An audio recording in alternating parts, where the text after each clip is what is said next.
Los diputados integraron 3 mesas de trabajo para analizar leyes catalogadas como incómodas, aunque algunos congresistas consideran que esto es duplicar las funciones de las comisiones de trabajo. Hoy quedaron instaladas 3 mesas de trabajo en el Congreso de la República, en las cuales estarán integradas por 5 diputados cada una, y su función principal será analizar nuevamente diferentes leyes, entre estas la Ley de Radios Comunitarias, la Ley Constitutiva del Ejército de Guatemala y la Ley de Ordenamiento Territorial. Y es que los jefes de bloque acordaron la creación de estas mesas de trabajo para analizar los posibles cambios que se podrían hacer a esta ley, teniendo en cuenta que han sido catalogadas como leyes incómodas para algunos sectores por los intereses que se tocan, y en este caso pues ya hay opiniones encontradas. Sin embargo, las mesas deberán emitir un informe y trasladarlo al pleno lo antes posible para su discusión dentro del hemiciclo parlamentario. Sin embargo, pues algunos diputados también consideran que la creación de estas mesas es duplicar las funciones que ya tienen las comisiones de trabajo, y en las cuales también han tocado y han visto y han emitido incluso dictamen a estas leyes. Asimismo ha ocurrido con otras leyes, como por ejemplo la Ley Emergente para la Conservación del Empleo, la Ley de Desarrollo Rural y la Ley de la Juventud, que fueron conocidas en el Pleno, pero que fueron enviadas nuevamente a la Comisión para un nuevo dictamen y así consensuar las enmiendas. Estas mesas de trabajo tendrán que reunir lo antes posible toda la información para proponer los cambios la próxima semana y así ser agendadas en el Pleno para su discusión y aprobación en sus 3 lecturas y en redacción final. Por una Guatemala en paz, Dulce Rivera y Daniel Ramírez. Y el diputado Marvin Orellana de Alianza Ciudadana solicitó interpelar al ministro de Salud por la crisis que se vive en los hospitales. Escuchemos los motivos de esta petición.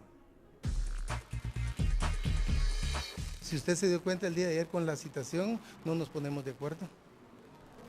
Unos quieren, otros no quieren, y la interpelación es un derecho constitucional para un diputado.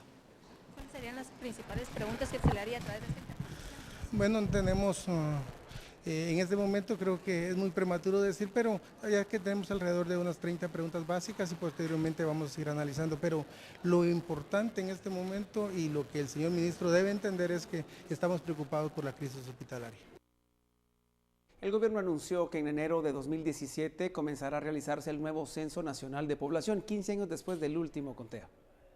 El último censo nacional vigente fue hecho en el 2002, por lo que el gobierno anunció que como parte del Censo Nacional de Funcionarios, Empleados y Consultores del Ejecutivo, se iniciará el proceso de estructuración para el nuevo censo nacional el próximo año. Para el Censo Nacional 2017 es un aproximado de 225 millones de quetzales, para los cuales estamos trabajando ya con Banco Mundial y la comunidad internacional para ver de dónde van a venir parte de los fondos, y otros seguramente tendrán que ser ubicados en el presupuesto de gastos y funcionamiento del año 2017.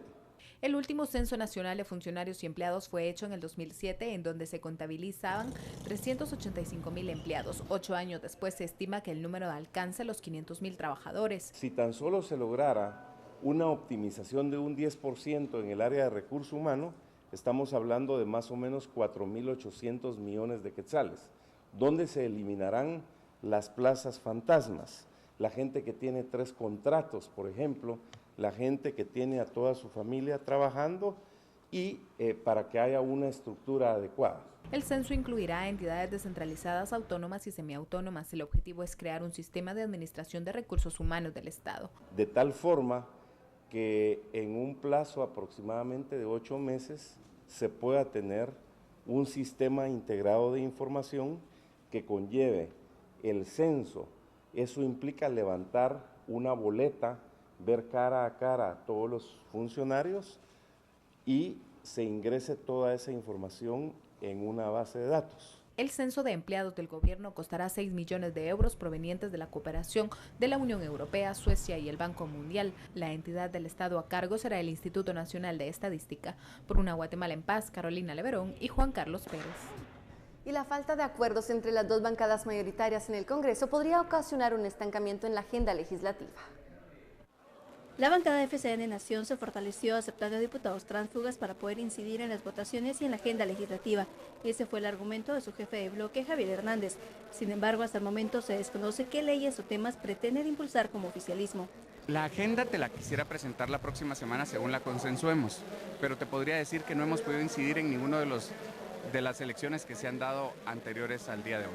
Incluso los diputados que se han incorporado a FCN ignoran cuáles son los temas que quieren incluir en la agenda, a excepción de los bonos del Tesoro solicitados por el presidente Jimmy Morales. Es algo que se está discutiendo todavía.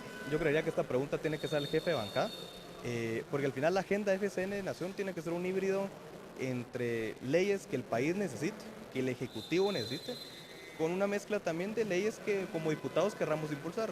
La octava legislatura ya tiene un mes de haber asumido y ha logrado aprobar 17 decretos y 12 acuerdos, superando la producción del primer mes de 2012 y de todo 2015.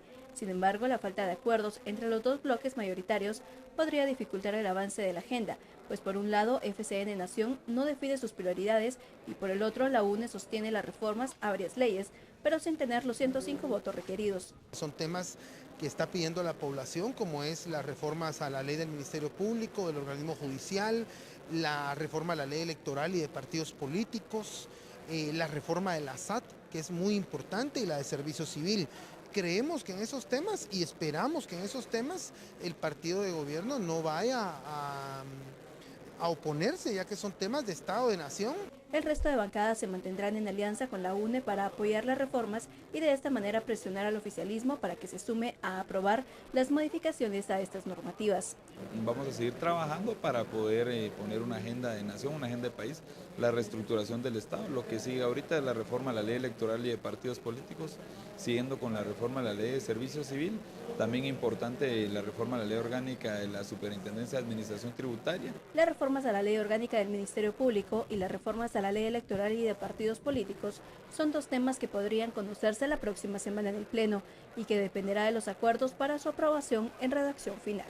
Por Una Guatemala en Paz, Dulce Rivera y Daniel Ramírez. El Papa Francisco ya se dirige a México, donde miles de fieles católicos lo esperan con euforia, Diana. Cierto, Alejandro, pero además de otros hechos que son noticia en el mundo, le esperamos.